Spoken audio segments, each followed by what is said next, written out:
Hi, I'm Stanley Pranin, and welcome to the very first episode of Focus on History. Through these screencasts, we hope to present to you numerous Aikido historical documents that will help you understand Morihei's odyssey in the creation of modern Aikido. Through this very powerful medium of screencasting, I hope to bring alive many important episodes of Aikido history and familiarize you with this vast amount of historical documents that tell the story. So without further ado, let's get started with the first document that we present to you. Now what you see before you is a page out of the Eimei Roku of Sokaku Takeda, Morihei's teacher of Daito-ryu Aikijujutsu. The entry for Morihei's teacher certification appears over here on the right. So let's take a look at the text. First of all, you have kyoju dairi, which is the teacher certification, and this is awarded to Ueshiba Morihei, followed by his stamp. Then next we have the text citing 3 conditions for Morihei's teaching certification. These are rules that he is duty-bound to follow as a certified teacher of Takeda Sokaku. So I think the best thing to do now would be to take a look at the translation of the text so you can get an idea of what we're talking about.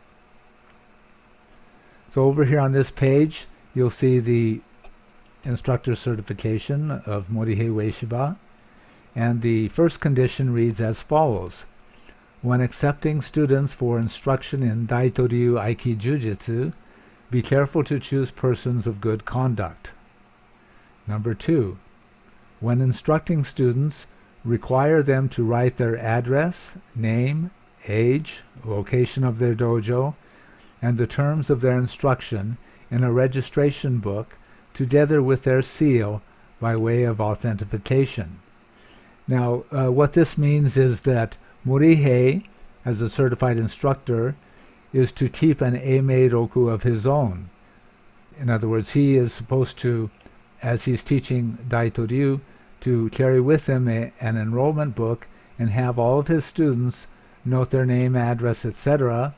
in this book and write their names and affix their seal to it by way of authentication. And this way, Sokaku could check the number of students and the accuracy of the entries. Now number 3 is very important to Aikido history, as we'll see. Let me read it to you first of all. When instructing students, an initial payment of 3 yen shall be made to Takeda Dai-sensei as an enrollment fee. And that's dated September 15th, 1922.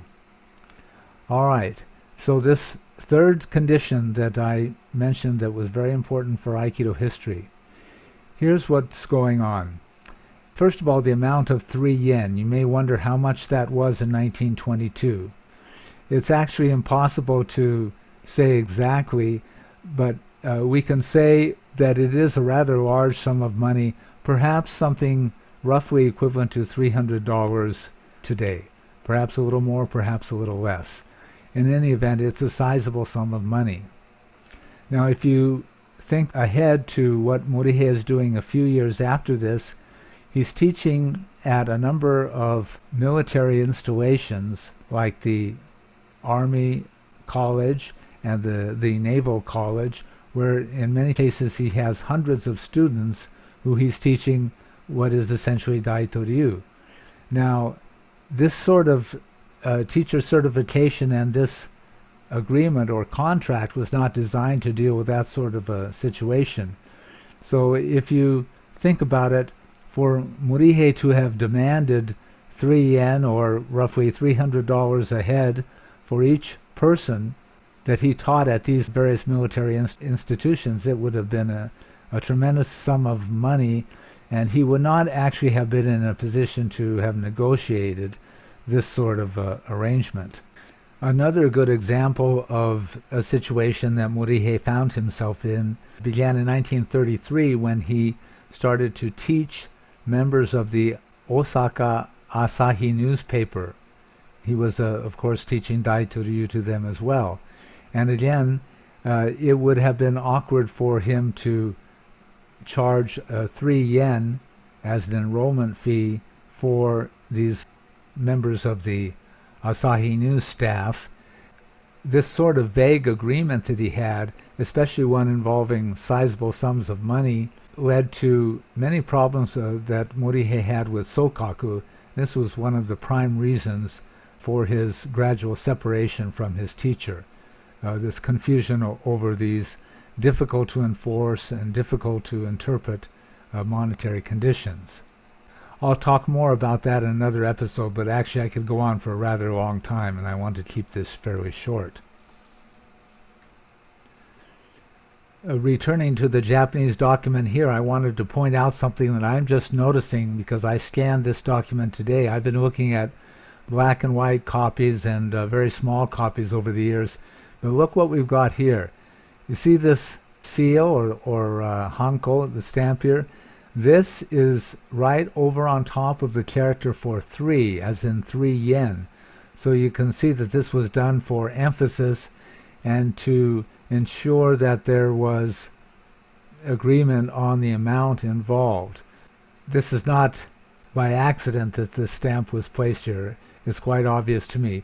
But as I've attempted to point out earlier, the conditions under which Morihei taught and the large potential amounts of money involved would have made it very difficult for Morihei to branch out on his own under the banner of Daito-ryu.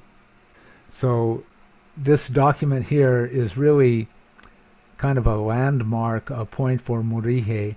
At the time he received it, the location was in Ayabe, near Kyoto, and Sokaku had just finished a 6-month stay in the Ueshiba house at what was called the Ueshiba Juku, and this was on the precincts of the, or near the precincts of the Omoto religion in the town of Ayabe.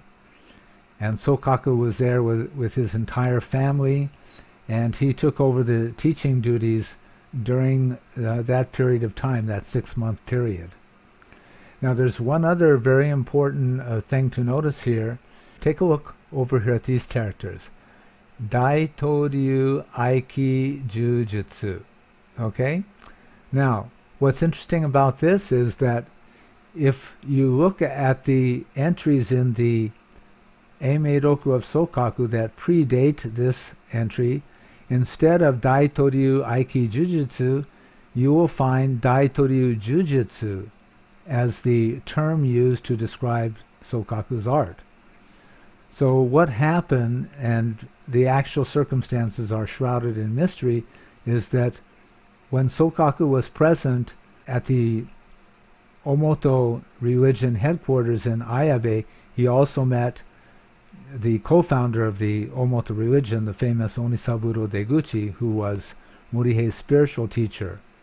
And given the type of person that Sokaku was, who was very severe and who had been involved in numerous battle-type situations, he was a real fierce martial artist, compared to the spiritually oriented Onisaburo Deguchi. It's not surprising that they did not see eye to eye or hit it off very well. And there was also seemingly, Sokaku was somewhat upset with Morihei because he had begun to change the techniques of Daito-ryu. So some sort of discussion ensued where it seems that the 3 men agreed among themselves to change the name from Daito-ryu Jujutsu to Daito-ryu Aikijujutsu. And this would be the name that Morihei would use henceforth in instructing his martial art.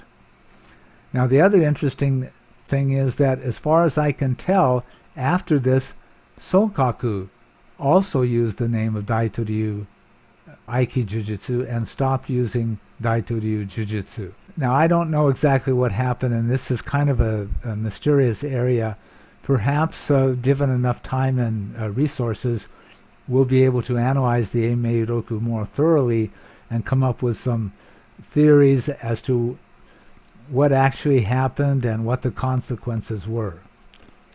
But in any event, this is about the extent of what I'd like to cover today, And I hope you can see this historical document here and realize what an important item it is and how it plays an extremely important role in Aikido history.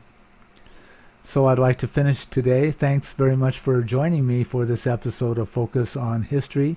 We'll see you again soon.